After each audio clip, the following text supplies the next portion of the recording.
You're listening to the Autism Weekly podcast. Each week, we share community voices and bring light to stories that increase awareness, acceptance, equity, access, and inclusion. If you haven't already, subscribe to join the Autism Weekly family. I'm your host, Jeff Skibitsky. This week, we're excited to welcome Dr. Sarah Shultz, an assistant professor in the Department of Pediatrics at Emory University School of Medicine. Dr. Shultz is a leading autism researcher focusing on its neural and behavioral origins. Her work at Marcus Autism Center uses neuroimaging techniques to improve early identification and intervention. She also leads several NIH-funded projects on brain development in infants and children. Today, we'll be discussing her research on early autism intervention. Welcome, Dr. Sarah Shultz. Hi, thanks so much for having me. Well, I appreciate you coming on because this is one of the topics where we get to really start at the beginnings. We get to really start to help families understand where things are starting and how they progress through their child's development. But before we go there, this is such a unique niche to be able to start studying younger children.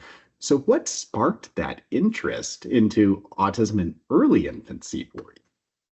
Oh, sure. So I think my interest in infancy really dates back to my undergrad years. So at that time, I was volunteering in a research lab that was studying infant development. It didn't have a particular focus on autism. It was really trying to just understand how infants grow and learn. And the main focus in that lab was studying infant attention to human speech and really building on a lot of super fascinating findings that infants from the first moments of life have preferences for listening to speech compared to all the other millions of sounds in their environment. And so I was working in that lab and working with really young babies and just being so fascinated by, how do they already have this interest or focus on this super socially relevant signal, and picking up the little babies and noticing that they would give me eye contact and they would look between me and mom as we were talking, even though they're only a few months old.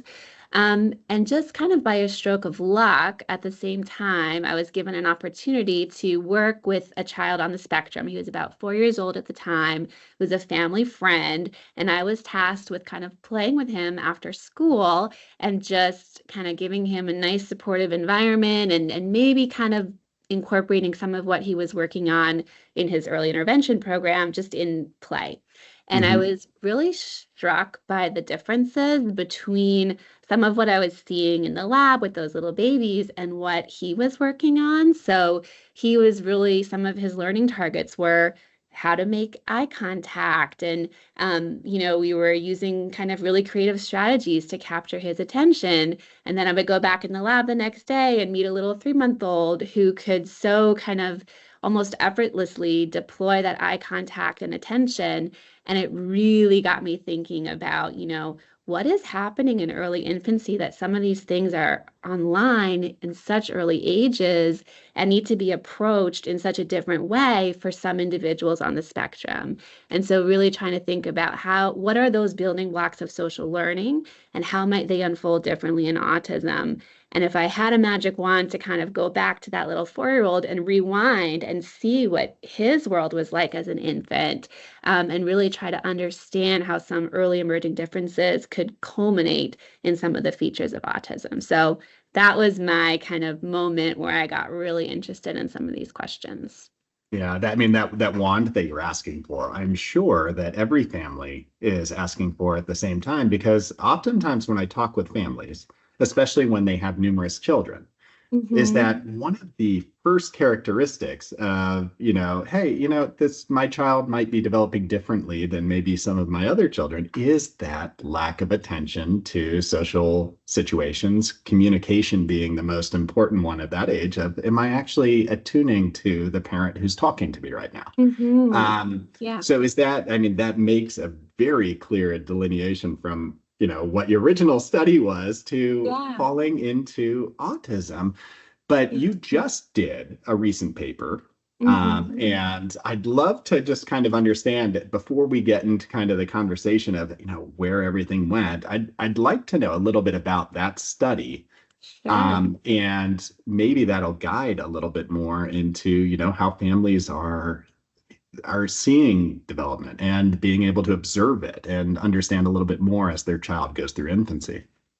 Absolutely. So, the study that you're referring to was a recent study we did where we were following infants who we considered to be at increased likelihood of later receiving an autism diagnosis. So, I mentioned that idea of like, if I had had a magic wand and could have gone back and seen what his sort of experience was like as an infant. We, of course, don't have that magic wand, but there is a type of study design that we often use to try to get some insight into what infant development looks like in children who have autism. And the way we do that is something we refer to as a baby sibling study design. So, because autism has a strong genetic component, if an infant has a first degree relative with autism, then they themselves have a 1 in 5 chance of also later receiving an autism diagnosis. And so, in this research, we study infants from birth. We collect a lot of different measures from them. And then when they reach the toddler years, they get a full diagnostic assessment. And then we can go back and see if we notice any early differences between those infants who later received a diagnosis of autism and those who didn't. So that's our kind of window into how autism unfolds in early Mm-hmm. infancy. And so in this particular study, we were really interested in understanding different aspects of how infants and caregivers interact with one another. And the reason we're so interested in infant caregiver interactions is because those interactions are so foundational for social learning. Even though parents might not think about this all the time, parents are so amazing at responding to their infant's signals in ways that meet their infant's needs, that are very reinforcing, but that also scaffold their infant's emerging skills, meaning parents are really good at kind of reinforcing the things that are sort of approximating infant social skills and development and helping bring them to the next level. Mm-hmm. Again, all kind of intuitively, like no one's kind of thinking, today I'm going to try responding in this way, but just they do so very naturally. And so we really wanted to understand how those interactions might unfold differently amongst those infants who later receive an autism diagnosis. And so one of the things that we were thinking about is that if there are some early, even subtle differences in infant social ability for those infants who later receive that diagnosis, this might be something that parents are picking up on at some level, right? We respond to our infants in ways that match their current developmental skills and abilities. So if there are any early emerging differences in that realm, we might expect parents to kind of respond or engage differently to their infants. And so we looked at a particular parenting behavior that we refer to as caregiver greeting. Mm-hmm. And it's basically kind of what a lot of parents do when they first see their infant. You see this widening of the eyes, opening of the mouth. It's really pronounced, kind of like, hi, baby, sort of facial expression. And it's a very emotive expression. And it actually plays a really important role in scaffolding social interaction. So when you see that greeting and actually increases attention on the part of the infant, it identifies the infant as the parent's kind of intended communicative partner, and it increases the likelihood that the infant will attend to and learn from subsequently presented information. So it's really an Mm-hmm. important tool for kind of establishing that interaction. But we thought, for really, really young babies, caregivers might not do that. It might not be a super great way to engage a newborn infant, for example, who's not yet developmentally ready to respond to that really intense social bid, right? You might see parents start doing this more often when their child has reached the age developmentally when they're able to reciprocate to that kind of bid for social interaction. Mm-hmm. That's exactly what we found amongst the caregivers of infants who did not have autism diagnoses. So caregivers were much more likely to start greeting when their infants reach that 2 month mark, where they're able to start kind of smiling in response to these things and kind of engaging a little bit more. But it was not very common in very early infancy. And what we found amongst our caregivers of infants who were later diagnosed with autism is that greeting started to happen a little bit later in infancy and in general less often. Mm-hmm. And so one thing I want to be super, super clear on when I describe this finding to anybody is that we're not in any way interpreting these results as reflecting anything suboptimal on the part of the caregivers of infants later diagnosed with Yeah. autism. What we're really saying is that caregivers are so sensitive to their baby's current developmental stage and needs that they are really adapting their own behavior to meet their baby where they're at. And so, Yeah. what this said to us is that even though parents might not be consciously aware of this, they are fine tuning their behavior week by week to match the emerging skills of their babies. And through that lens, we can already see these early signs, these early differences amongst those infants who are later diagnosed with autism. Is there also like a subconscious component of, I'm as an adult, if I'm communicating with a child and I'm not getting any Yes. reciprocity, is that it's not reinforcing for me. It's so I'm going to do what is more reinforcing, which might be just Mhm. taking care of the child, not Yep, looking for those other pieces of social interaction. Is there some of absolutely. that? Absolutely. And I think that's, again, completely natural and expected for someone to kind of, even at a subconscious level, feel like, I'm not really gaining any traction through this strategy. Let me Hmm. try something else. And I think that, a really common form of early intervention and supports for very young children showing signs of autism is parent-mediated intervention. And Hmm. one of the big components of that is almost like being the parent's cheerleader to say, I know you're feeling this way. It's natural for you to feel this way. You're getting these signals that this is not an inroad into engaging with your child. Yeah, Let us give you some extra strategies to help gain that traction and to be your cheerleader to kind of help you persevere through this and try to establish that connection. So absolutely. yeah, I think that's a big component. I also think we can learn a lot from these parents and their interactions because perhaps kind of those modes of communication or modes of trying to engage that we see in infants without autism might not be getting the same traction. Maybe something else is. And so trying Hmm. to find out what is getting those responses from those infants can actually be really valuable too. Maybe there's some alternative ways of engaging that we can learn from studying these interactions. Yeah, I mean, that's so powerful because most of the research that's been done has been almost on remediating skills that might not Right. have developed during that time period. So we're not talking about what you're discussing right now on can we actually start intervening at Hmm. an earlier age and create some of those social development skills before they become barriers to Right. other components of somebody's growth and experience. But you Hmm. spoke about the parent education component, and it feels like it's both ways. They're educating us as clinicians Yes. and researchers at the same time as maybe we're helping to educate. But what are some of the other components? And maybe you can illustrate a little bit of, what that might even look like.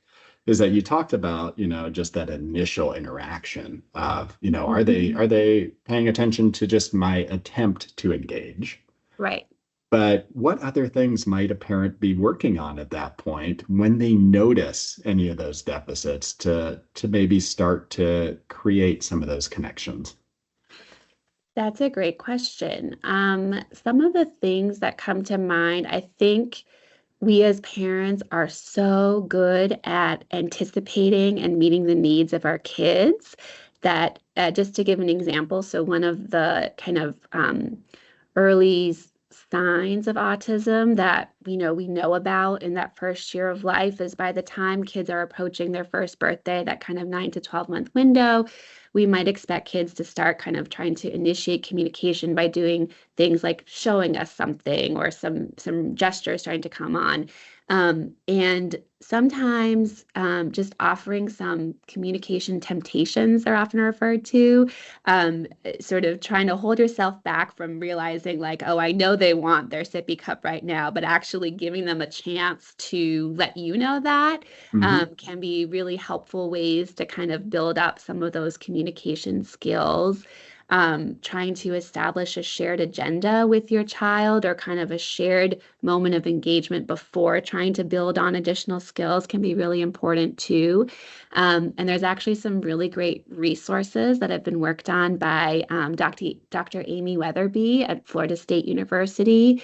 She has some amazing online tools that parents can access through her site. I think it's Autism Navigator, and just really beautiful video libraries of ways that parents can support their infants' social communication skills. A lot of tips and things to look for are available through those resources. Yeah. And I could see a parent potentially getting not frustrated, but at times impatient through the process of, Mhm. I really want my child to want me, to engage me Yeah. in the way that I'm hoping.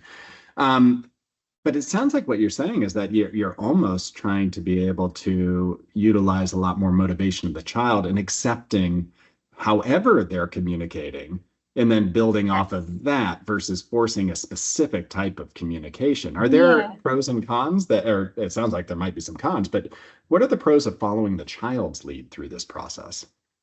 I think following the child's lead is really important, and that's often a great way to kind of establish that shared agenda, which is so important for communication. So, for a lot of early intervention approaches, I'm thinking of things like Project Impact, sometimes kind of getting down with your child, imitating what they're doing, joining in on what they're doing can be a really great sort of opening to establish that line of communication.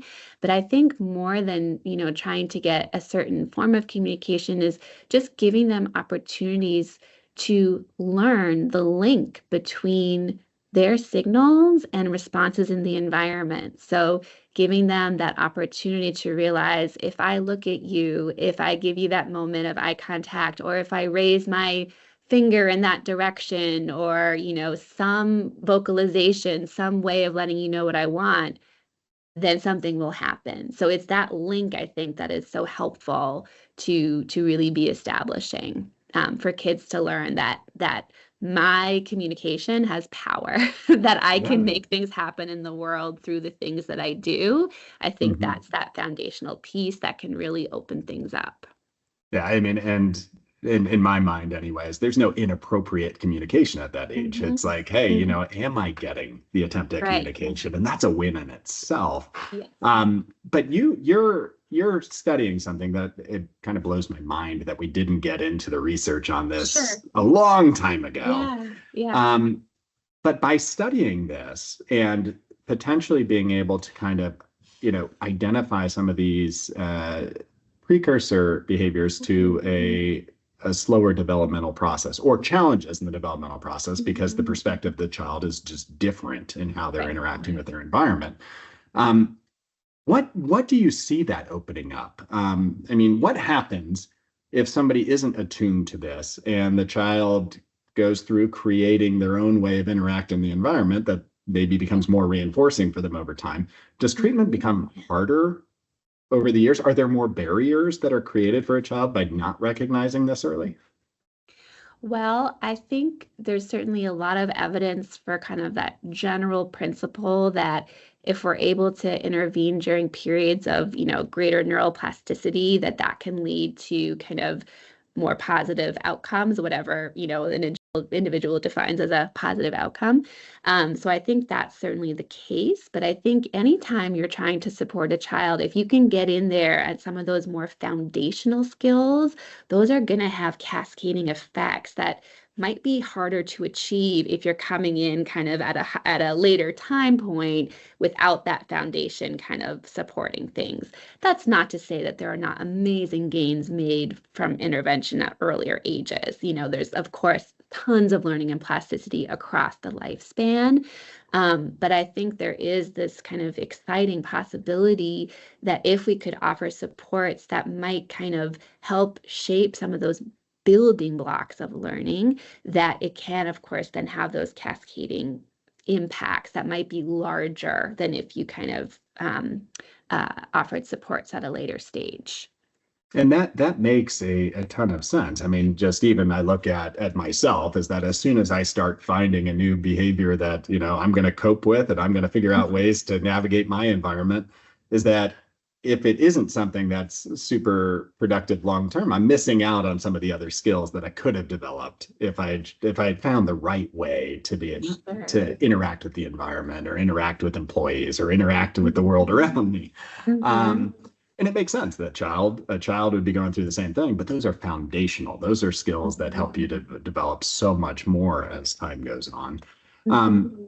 one of the things that kind of immediately popped in my mind as you were talking through this is that you spoke a lot about the caregiver's Yeah. recognition of this, but a lot of focus has been on the pediatric world Right. being supporters of this process. So where do primary care physicians and pediatricians, where do they fall in this line of helping for the family to start thinking through these questions? Or, I mean, are Yeah. there surveys, are there scales that they're using to maybe help promote some of the observations that you're finding in your research? Absolutely. I think pediatricians are so crucial to this journey for parents. They're the first kind of person that parents go to with their concerns. And so I think that, there are certainly screening tools that pediatricians are using, things like the MChat, as well as simply just chatting through those milestones at well visits and things like that. I think as we gain more and more knowledge of kind of the earliest signs of autism and how early some of those parent concerns emerge. I mean, we know that parents by and large are reporting concerns in their child's first year of life and yet are not kind of getting referred for diagnostic assessments until much later. I think as our knowledge base grows to kind of indicate that, yes, indeed, there are signs, and yes, this indeed is indicative of something, and those feelings that parents have are such a great barometer of that, that pediatricians feel more comfortable kind of making those early referrals. I think also, I would imagine one challenge facing pediatricians is often like, what are the supports for really young children? And so I think that as we kind of continue to shore up what those supports look like and what options are available to families, pediatricians will have an easier time making those referrals as well. But I absolutely view them as critical partners to share our findings with, as well as our resources with, in terms of what we can offer to families, because this is a rapidly changing landscape in terms of what's out there for Mhm. families of very young children. Even having those conversations as a parent, you get stuck in, your status quo, what my day is looking like day to day. And sometimes you miss the bigger picture, and having that chance to be able to dialogue with a professional who maybe can, provoke some of those questions and start those Mhm. conversations. Mhm. It is empowering for the family to, now I have somebody to talk to. If I Absolutely. have any concern, at least I have somebody to be able to chat with, and they can either calm my fear Right. or educate on where my Exactly. concern might lead. Um, Now, you had, I think, indicated that you followed some of these children in your study. Mhm. Is that right? Yes, So, yes. what were some of the findings of, when families did recognize some of these components, or was there any sort of research discoveries that you didn't expect that came out as you were following the children? Ah, yeah. Well, I would say that, one thing that I didn't necessarily expect, although in hindsight it makes a certain amount of sense, but we were also thinking about like broader sort of context that the family might find themselves in and wondering how that might impact interactions as well. And one of the things we looked at was socioeconomic status, and the measure that we looked at there was family income. So, about a month before the baby was born, we took some data on, family income, as well as some other factors. And we found that family income actually influenced that caregiver greeting behavior that we mentioned. And so that was really interesting to me to think about how the broader context that the family finds themselves in, the resources they have access to, whether that's kind of, financial resources or even kind of thinking about how that might generalize to sort of psychological resources or just time availability and stressors and things like that, can impact those interactions as well.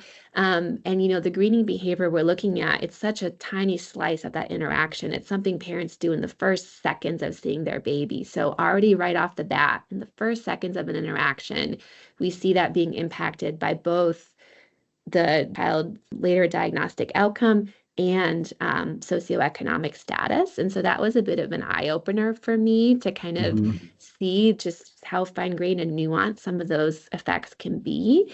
And made me think about, we're so focused on these parent mediated interventions and, supporting child's social communication, but zooming out to think of the broader context of what other levers can we pull in terms of offering resources to families that might make a difference too.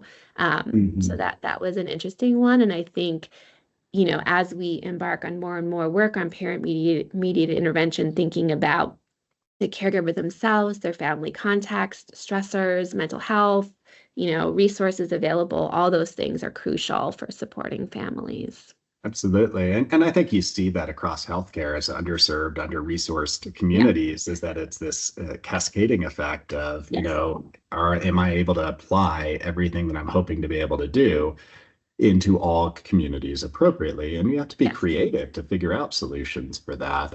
But you did mention family stressors, and that's something that just doing the clinical work is that oftentimes I see is that the family's ability to be able to work through some of the mental health issues that having these strains on one's life. And when you have a unique challenge, which might be my child's not able to communicate with me, is that Mhm. creates a lot of pressure, a lot of stress, and more mental health vulnerability as time goes on. And is that Mhm. something that you started to see with the families? Is that even if they had maybe the ability to parent without having all those stressors with other children, is that when they had unique challenges, is that you started to see is that they were feeling that more and more as time went on?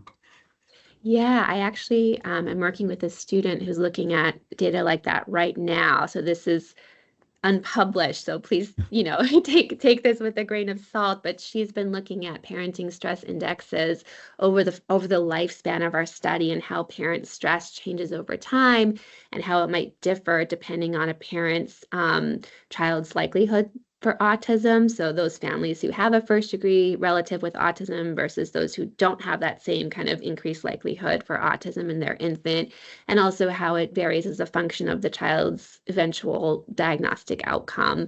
And you certainly do see between group differences kind of in the direction that you would expect. And you also see some differences emerging over time around those ages where you would be getting that clinical feedback, or perhaps becoming more aware of emerging differences. Mhm. So certainly, and one of the areas that my research is heading in that I'm very excited about is really starting to engage with community partners around these issues, particularly caregivers, Mhm. and forming, for example, community advisory boards so that as we prepare for our next wave of research on developmental monitoring and early intervention, hearing from parents, what is it like to go through this type of study with your young infant? Do you find it reassuring? Or is it really stressful coming in for these visits, knowing that you might get some feedback? Do we feel like partners in this? Or, Mhm. how can we make this a better experience for you? But also importantly, what information is important for you to know? What questions do you wish we were researching? When do you want feedback? How do you want it delivered? How can we support you? And so I think those things are going to be really important when navigating this kind of new landscape of earlier and earlier identification and intervention. Yeah, I appreciate the fact that there are more of these community advisory boards that bring it across the cross-cultural differences as well, because you're going to experience it differently depending Mhm. on your life experience and what it is that are your values and what's important to how your child is being raised. So I can imagine that Mhm. influences so much of that partnership that would occur with treatment. Now, you had mentioned the peer media or the parent mediated intervention. Mhm. Um, I would just thinking about the treatment trajectory, and maybe this is how the field of autism is evolving, is that we've gotten pretty good at being able to intervene from age 2 through maybe age 10. And then as we get to adolescence and adulthood, that's a whole new bucket that we still need to get better at as Yeah. time goes on. Mhm. But this sounds Mhm. like a whole different intervention model for the infancy level where parent mediated intervention and almost parent supports as well. So being able to Mhm. really give them the facility to be able to kind of emote through the process and have somebody to lean on and have that community is a part that maybe we need to be able to create a funding source for through insurance and get better at Yeah. that, but also create Mhm. a whole treatment or kind of provider network that focuses Mhm. on those skills. Is that where you see the evolving nature of treatment for autism? Is we need this bucket just as powerfully as we need all these other buckets, maybe even more so. I think so. I mean, I think that there are so many wonderful things about parent-mediated interventions in the sense that, it really expands the reach of the intervention to kind of potentially most waking moments of the child's life.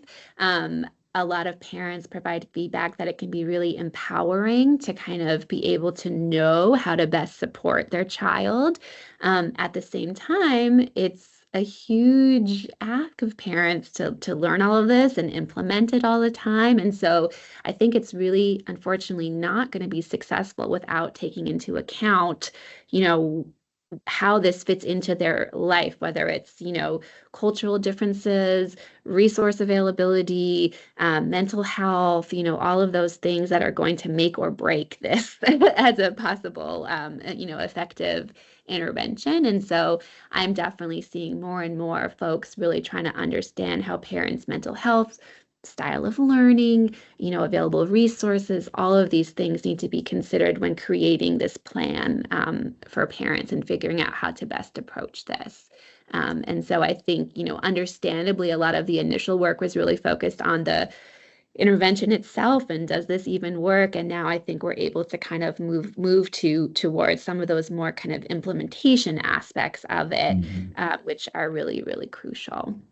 Yeah, and I mean, especially when you're working through infancy, is that you better really understand the values of that family and those parents, and how to be able to empower them to be the best parent that they possibly can, to Yeah, understanding the unique nature of each of their children, and not forcing all absolutely. their children to be the same, but instead Absolutely. empowering them.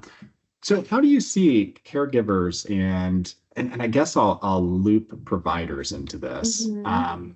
How do you see them starting to apply your research into some of those community settings so that they have a chance to be able to start broadening this field and maybe even contributing in the long term to more research opportunities?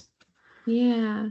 That's a great question. I mean, I think what our research is really kind of getting at is that, what just that we stand to learn so much from the infancy period. So, the sort of signs and features of autism that we see in toddlerhood, we're not going to see those in infancy, right? Infants are doing totally different things. It's a completely different ball game. But I think what we're finding out about is really how autism unfolds, how you go from a genetic predisposition for autism and how that impacts development over time to eventually result in those features that we call autism. So these things that unfold in infancy can be very subtle. It could be a slight kind of decrease in interest in looking at the faces of other people, a slight, decrease in response to some caregiver bids, all these ways that infants are sort of selecting environments for themselves or changing people's, interactions with them in these subtle ways that are going to have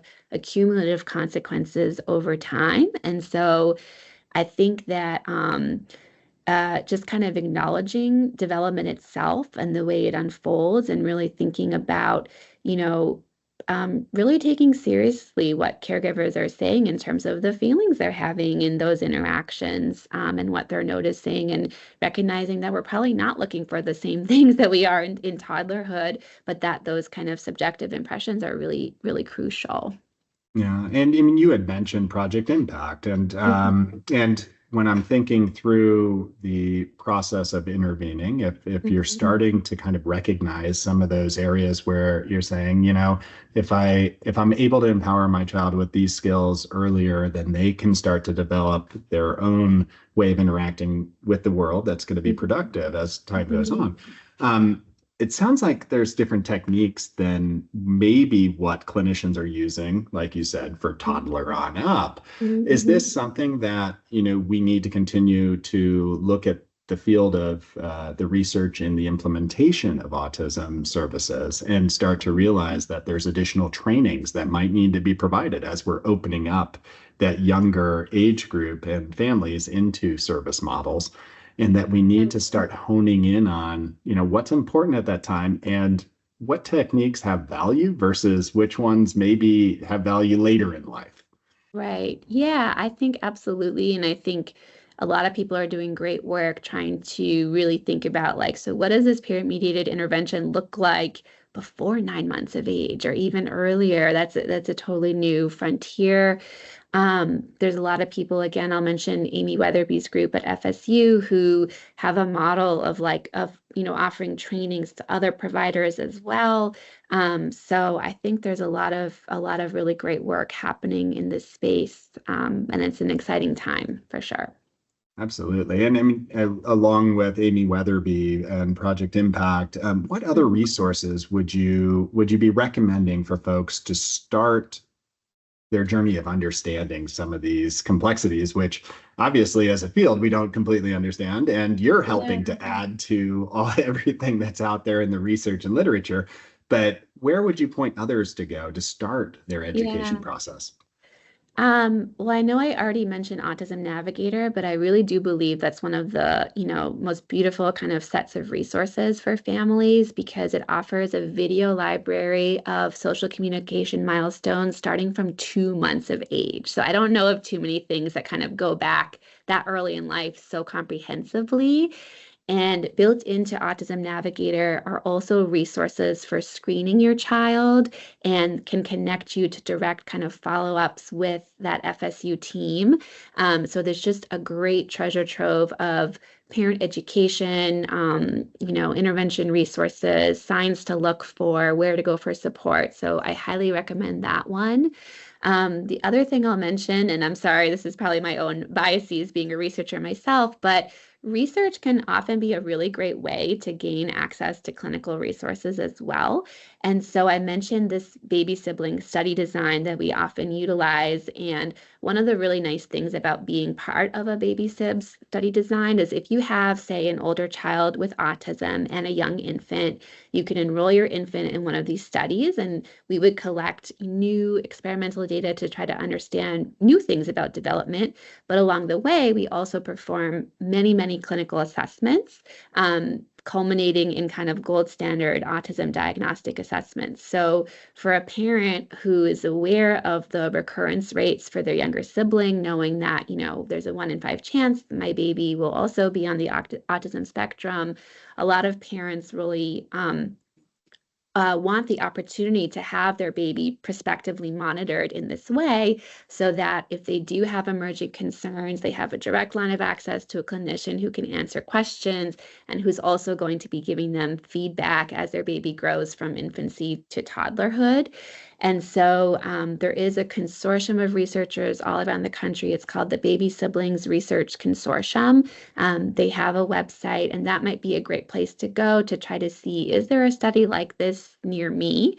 And consider whether that might be a good option for anyone who's interested in kind of that developmental monitoring piece. And then this is also, I think, kind of a newly emerging type of thing, but at the Marcus Autism Center, some clinicians here have opened a baby sibs clinic. So this is not a research project, but this is an actual clinic that bills to insurance, and it's really for families whose infant is at increased likelihood by virtue of having a first-degree family member with autism. And parents can enroll their child in that clinic regardless of whether they have any active concerns. It's just a prospective monitoring clinic. And so that, looking out for opportunities like that, hopefully more of those types of things will emerge. But I think that's a nice, it would be nice for families who know that they're at increased likelihood for autism to be able to have kind of a support available to them beyond, kind of waiting to see. So.